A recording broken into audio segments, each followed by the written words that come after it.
Another massive fight would be Ilia versus Islam too. Of course. Yeah.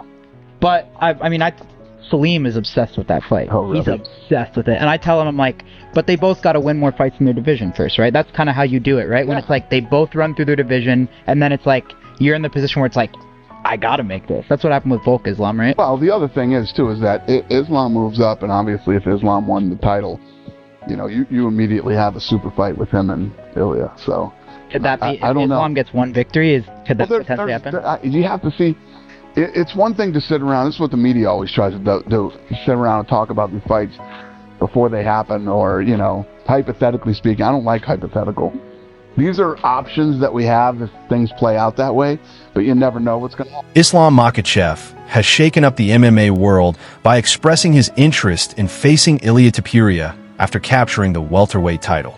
Fans have long been eager for this matchup, and now there's real hope it could happen. Speaking at the Eagle FC press conference, Makhachev confirmed that once he takes care of business against Jack Della Maddalena, his sights are set on a potential super fight with Topuria. He admitted the matchup excites him and suggested it could become one of the biggest champion versus champion showdowns in UFC history. Твой следующий бой после Маддалены пройдет в 7? Не могу сказать точно.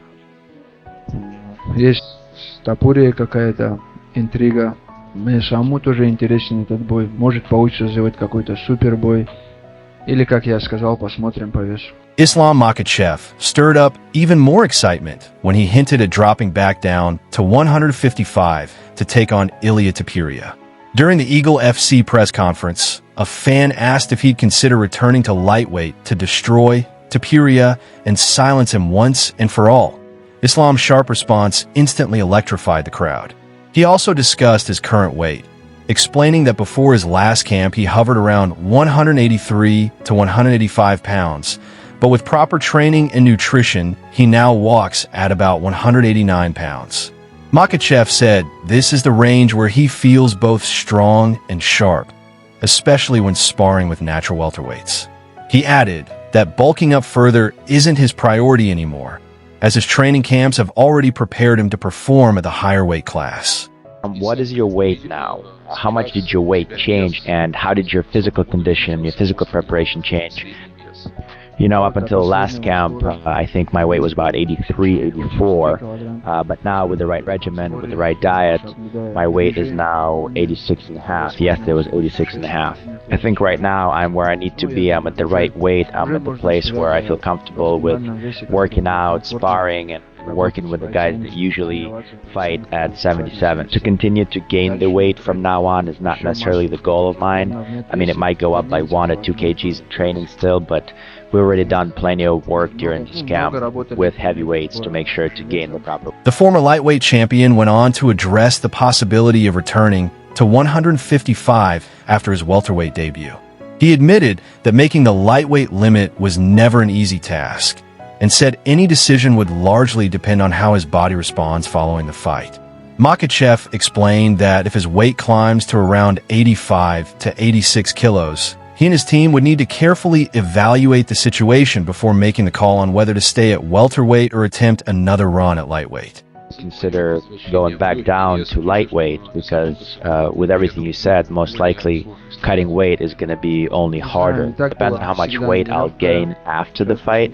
So if I'm going to go up to 83 or 84, that's possible, but if we'll go up to 85, 86, then I'm not sure. I mean, it was never an easy thing to cut weight, so we'll have to sit down with the team and we'll have to figure out what the next.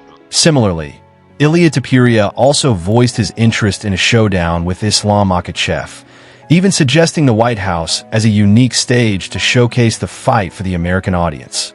He stated that he would be ready if the opportunity came, but expressed doubt that Islam would ever return to lightweight, noting that once fighters move up in weight, it's rare for them to cut back down. You versus Islam on the White House card would be insane. Would you want to fight at the White House, or? Why not? I would love to fight in front of the United States of America. Yeah. Because love it. We'll see what. But it's a year away, right? Year away. That could be perfect timing for you in Islam, though. What weight would that go down at now, though? Like, what do you mean? When Like does it happen? what weight class? Yeah. I don't care with him. He couldn't come back down to 155. Once you try to go up, you never want to come back. Yeah. It's like, It's hell, right? it's hell. Yeah. It's hell. I had to go through hell when I was cutting the weight in 145. And now that I decide to stay in 155, it's like two different worlds. Have been able to enjoy the whole process. I've been more happy. However, Armantsarukyan emphasized that Ilia Topuria still needs to face him before being compared to Islam Makhachev. He argued that Topuria's rise has been less demanding, with his biggest wins coming against opponents who were past their prime.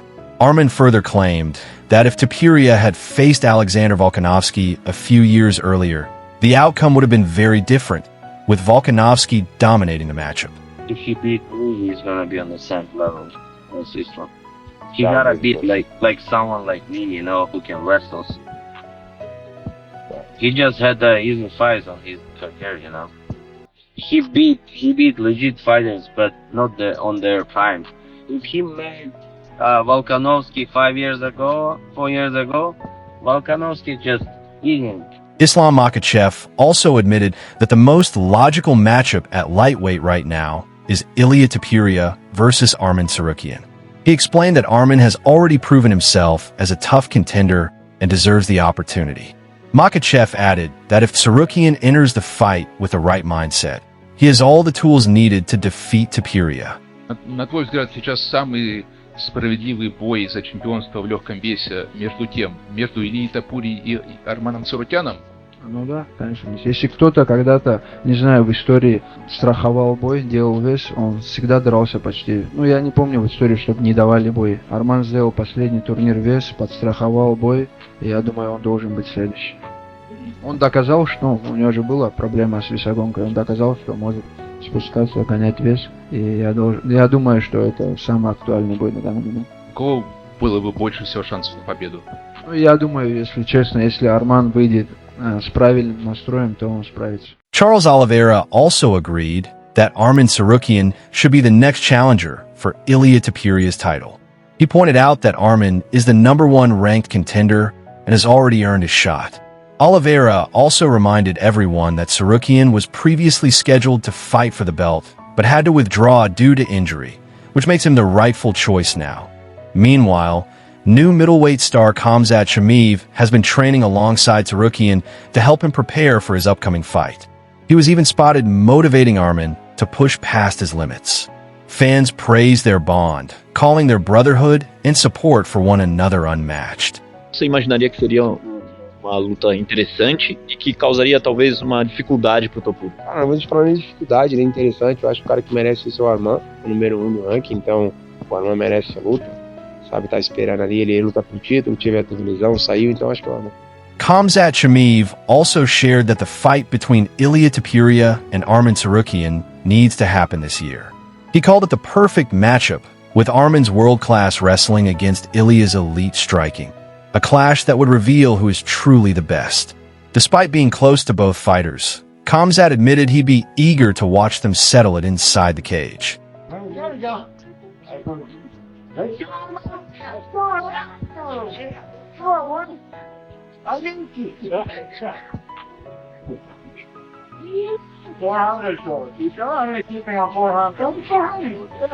Smart boy.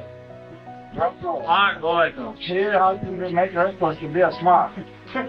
And they can't become be smart. But here, they are. It's only doing 200. What's wrong with your friend? It's only doing 200.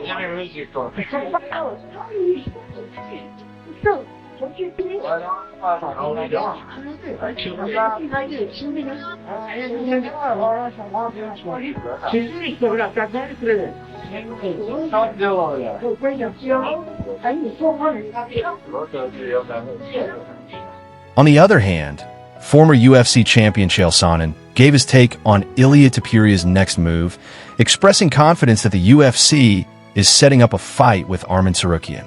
He spoke about it with certainty rather than speculation, noting that Topuria often dismisses matchups publicly before eventually agreeing to them.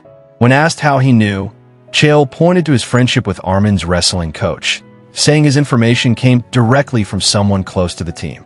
You know you're kind of friends with Ilia too, and you know you're friends with Arman. Do you see them fighting this year? I hope so. It's a good fight for the both guys. So fight need to know who is the best fighter in the world. So the both guys is best fighters now. So I will be happy to watch up. It's a crazy fight. Arman is good moves. Like he has a good kick, good wrestling, and the other guy has a good jiu-jitsu, a good puncher. You know, so it would be cool. Chael Sonnen viewed Ilia Topuria's recent comments as a clear signal that a matchup with Armantsarukyan is already in the works. He explained that Topuria has a habit of publicly rejecting fights at first, only to accept them later. Something Sonnen compared to the small habits fighters display inside the cage. According to him, this denial pattern is becoming predictable and often means a fight is already being lined up. The only exception, Sonnen noted, is Paddy Pimblett, a name Topuria never hesitates to accept. Sign of illness or even if I'm breaking news to you, I'm not sharing my opinion. I'm sharing fact with you. It's Arman versus Ilia. That is 100% the plan. What makes you so confident 100% sure is going to be Armantsarukyan getting the shot? I've said that, pretty sure I said I'd eat that hat behind me if his next fight was for a title, just because it seems so grim, Chael. Sure. What has changed? Well, there's a couple things. I mean, first off, I'm obviously coming to you with information, whether I should have or I shouldn't. Secondly, I was the best man at his wedding. His name's Daryl Christensen. He's the wrestling coach of Armantsarukyan. Third, I just spoke to Coach Cal. I wanted to come out and I wanted to film Chimaev training, and it turns out that Sarukyan's in the room. Chael Sonnen drew a parallel between Ilia Topuria's approach and Anderson Silva's old promotional tactics. He recalled how Silva would initially dismiss a potential fight, later accept it, then let rumors of an injury circulate, building suspense before finally confirming the matchup. In Sonnen's view, Ilia seems to follow a similar pattern, whether he realizes it or not, keeping fans and the UFC in constant anticipation. Your tell also was what Ilia did a week ago, which is said, I don't want to fight. And the greats always, they don't even know that. They don't even, coaches will break them down. It's the same with technique. A coach will break, hey, he slips here before he throws hook. Chuck Liddell had a big thing that he would blink before he threw punches. Like, I'm just sharing, like, everybody has something that gets them going. Your job is to go find out what it is. It's not any different in promotion. Ilia's first move for doing a fight is to deny the fight. The only person that he's ever openly said, I'll fight, is Paddy. Everybody else that he's getting ready to fight, he denies. It's just Armantsarukyan also hinted at the possibility of a title fight with Ilia Topuria. While noting that he's still waiting for official word from the UFC, he jokingly remarked that Chael Sonnen might actually know more about the situation than he does. In Arman's view, Ilia is avoiding the matchup because of the risk it carries, preferring instead to chase easier but high-profile opponents rather than defending his belt against him. Anderson would always deny the fight. He'd let that run for about 2 weeks. He would then accept the fight. He would let that run for about a month. He would then flip an injury report to the media. Where you think the fight is off, it's not going to happen. He'd get his run out of that, and then he'd come out and tell everybody I'm fine and it's on. I'm only sharing, that was his system. 100% of his fights, he built the same way. Ilia's not any different, whether he knows it about himself. But Ilia's first move when he's going to fight a guy, aside from Paddy, is to say, I'm not. On the other hand, Dan Hooker revealed that doctors have officially cleared him to return in November, and he already has his sights set on one man, Armantsarukyan. Hooker explained that there's nobody ranked between them willing to take the fight, and he's ready to step in and test himself against one of the division's toughest rising contenders. I wanna fight for the title. I've been waiting so long. Chael Sonnen maybe knows something. And do you know if those conversations about the fight are ongoing with you? They didn't tell anything yet to me. So I'm just still waiting, training, and trying to call out Ilia as much as possible. But yeah, we've seen some of the tweets towards Ilia. They've been funny. I enjoyed the dark video he did. What do you make of the fact that he said he would rather give up the belt than fight?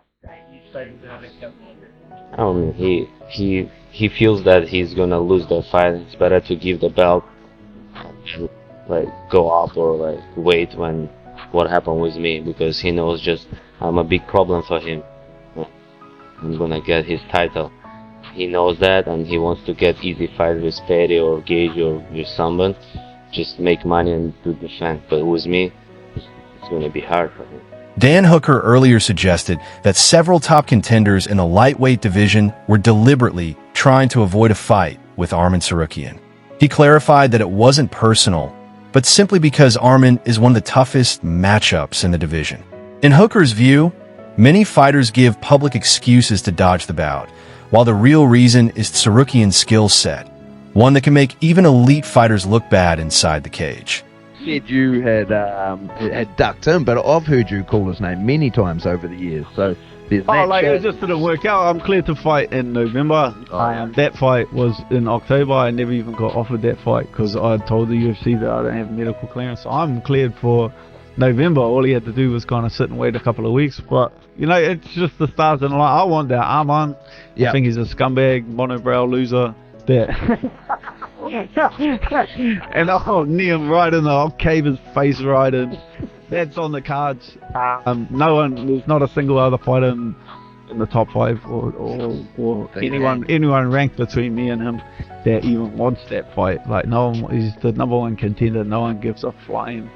However, Armantsarukyan admitted he would be open to facing another top contender if Ilia Topuria wasn't available, but only if the UFC guaranteed him a title shot afterward. He named Justin Gaethje as his preferred opponent, believing a win over the highlight would silence any doubts about his claim to the belt. While he also mentioned Dan Hooker as a possible option, Arman emphasized that the UFC shouldn't overlook him in favor of booking a Paddy Pimblett versus Topuria fight. He's a very good fighter, and now all those big name guys they've got a good excuse to not fight him, you know, like Ilia said he's not going to fight him. The UFC says that he needs one more. That's always the fight I want, and not because he's a prick and I hate him, but because I genuinely think that he's the hardest fight, and all those big name guys have like an excuse to not fight him, because I think he is the best at winning fights. Like, he's not necessarily the most dangerous fighter. Like, Oliver is very dangerous. Gage is very dangerous. I think he's the best at winning fights. And so a lot of these guys have a justifiable reason to avoid fighting him. However, circling back to the potential Ilia Topuria versus Islam Makhachev matchup, after Islam's move to welterweight, many MMA pros weighed in on the possibility.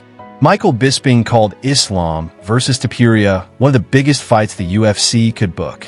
He warned that if Topuria takes on another top contender first and suffers a loss, the UFC could miss out on what might be a historic blockbuster clash. The other contenders is Gaethje, who wants to fight for the title, because if I beat him, he's not going to say anything about the title. And Freddy, those 2 names. But Hooker, he's not on the title contender, but still, if they give me those 3 names, I'll fight. But they gotta tell me, if you beat this guy, you're gonna fight for the title, and they're not gonna like make fight Perry versus Ilia and me versus someone, because I wanna fight as soon as possible and then go to the title. Michael Chandler also weighed in on a potential Islam Makhachev versus Ilia Topuria showdown. He praised Topuria's unique style and sharp skill set, but stressed that Islam's championship experience would be the deciding factor. Chandler added that if the fight dragged into the later rounds, Topuria's chances of surviving against the relentless Dagestani pressure would drop to 0. Yeah, it's special. I'm not saying that he's not. But if he lost to them, there's a massive market opportunity lost there, because Ilia versus Islam, Ilia with the rise, Ilia still being in a lot of people's minds, the featherweight champion against the lightweight champion, there's something there. And yeah, if he loses to Gaethje, but then 2-3 fights later gets a shot, it's not quite the same sell. The public wouldn't be quite still invested. So I think they're going to give him the title fight. I think Islam's going to... Joshua Van gave his pick in favor of Ilia Topuria over Islam Makhachev. While acknowledging Islam's toughness and elite skill set, Van explained that he believes Topuria has the tools to flip the matchup and come out on top. And Ilia Topuria go at it. Who you think wins? Ilia Topuria may be one of my favorite guys to watch stylistic. He doesn't force things, not getting emotional, not pushing too hard, also not taking his foot off the gas. He's just right there in the middle until he lands the big knockout punch. So I think he could catch Islam, but if that fight goes anything past 15 minutes, I think Islam beats him handedly just because Islam is a large 155er, and I don't think Ilia is that big. But a ton of respect for both of those guys, especially Ilia. However, UFC heavyweight Curtis Blades saw things differently, backing Islam Makhachev to defeat Ilia Topuria. Blades admitted that taking down a fighter like Topuria would be challenging, but stressed that if Islam succeeds in grounding him, it would be game over for the Georgian champion. It's hard to beat, you know what I mean? But I'll go with Ilia just because he's a striker like myself, you know what I mean? On the contrary, Eddie Cha praised Ilia Topuria as one of the best fighters in the UFC. He predicted that Topuria would defeat Islam Makhachev in a potential matchup, highlighting his rapid improvements in striking while already possessing a strong grappling base. Takes him down. It won't be easy to get the takedown, but he will be constantly looking for the takedown. Once he gets it, he'll probably just squeeze him and smush him and get a decision victory. However, Tim Welch believed Islam Makhachev would be too strong for Ilia Topuria. He acknowledged Topuria's solid grappling and striking, but felt the Dagestani champion would handle the challenge with ease and successfully keep his title. People probably think I'm crazy, but I think Ilia can done it. Okay. He's one of my favorite guys to watch right now. His distance game. I mean, if you've seen him when he was like 7-0 at Brave before the UFC, he would just take guys down and just drop them. You know, I think that was his biggest strength. That's why I'm so impressed with that guy, because for him to be good at striking in a short amount of time, understanding his game and how he runs his offense. Julian Erosa wasn't fully certain about the outcome, but he believed Ilia Topuria had a real chance if he lived up to the expectations. Erosa said he had heard a lot about Topuria's skills and, based on that, leaned toward him to take the title from the Dagestani star. Ilia versus Islam Makhachev, he's probably going to walk in the cage. I think he was around 180, 181. Ilia Topuria has never thrown a kick above the waist. Never in his UFC career. He's got this wide boxing stance. Obviously, there's a puncher's chance, but as soon as Islam grabs a hold of him, I think it's going to be over. You're fighting someone who's an orthodox boxer, not that hard to time a shot to the legs, and I'm sure Ilia is a really good grappler, really good black belt, but I think Islam is going to be too strong, too powerful, and it's going to That wraps up everything from today's video. Let us know your thoughts on these exciting matchups in the comments below. And don't forget to hit that subscribe button for more updates on all the upcoming UFC showdowns.